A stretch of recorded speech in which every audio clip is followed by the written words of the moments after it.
Our correspondent there. Irris, let's first bring us up to date on the details we know of these hostage discoveries. After rumours swirling here all day, this evening we had a confirmation from the Israeli military that they had retrieved the bodies of 3 hostages, 2 women in their 20s, 1 man in his 50s.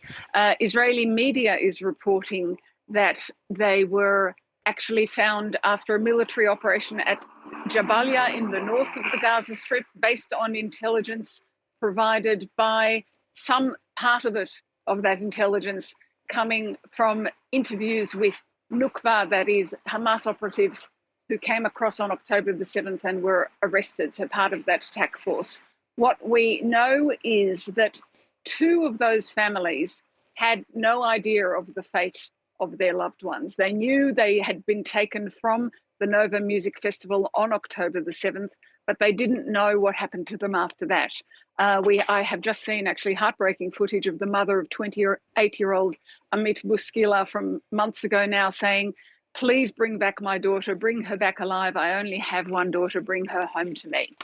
That is not to be, or at least she will be able to hold a funeral. She will not see her daughter alive again.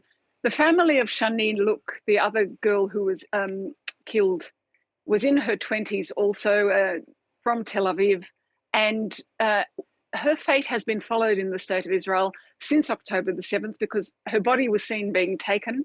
It wasn't clear if she was alive or dead.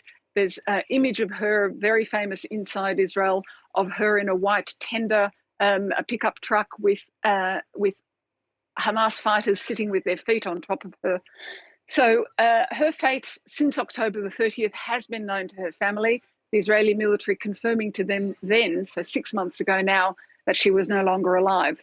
So her family have said that there is closure in the thought that they can bury her after all this time, and they've called on anyone in Israel who wants to attend to come to that funeral, to express solidarity with the families of the hostages and call on the government to return any hostages who are alive as quickly as possible. And as you've said before, Irris, those hostage protests that we see in Tel Aviv on Saturday get bigger and bigger. Also, tell us this evening, we're finally hearing about, you and I talking about this over the past few weeks, the US troops building this temporary pier to try to ease the aid situation. We've finally seen what they call it, Operation Wet Boots, where they're actually seeing some of these trucks arrive onto the beaches of Gaza and getting much needed aid there. That's right. Today is the first day. Yesterday they completed it. It was anchored to the beach in Gaza. And now today we're seeing the first delivery of aid. It's interesting. I will say all credit to Uncle Sam. This was a promise that was made by Joe Biden in his State of the Union address back in March. He said it would happen in May. There have been slight delays because of weather considerations, security considerations, as well as logistical problems. But now, 2 weeks after it was meant to start, it has started. And we saw an acknowledgement that this is an international effort, I'll put it like that, because we see Israeli troops supporting it on the ground in that area of Gaza they're now occupying. We see American funds, we see British involvement, we see the goods being delivered to Cyprus, turning them around today.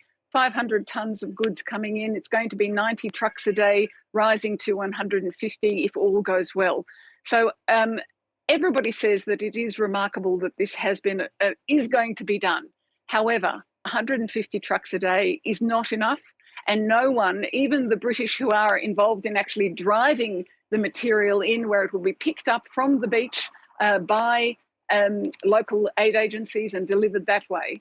But even the British today are saying this can't be all the aid delivery. You know, it's an assistance, it's a help, but really the main aid has to come in via land, which is cheaper, safer, more direct, than this logistically complex delivery system. So yes, this is remarkable, but no, it's not enough. Irris, thank you. Great to talk to you. Irris Makler, our correspondent in Jerusalem.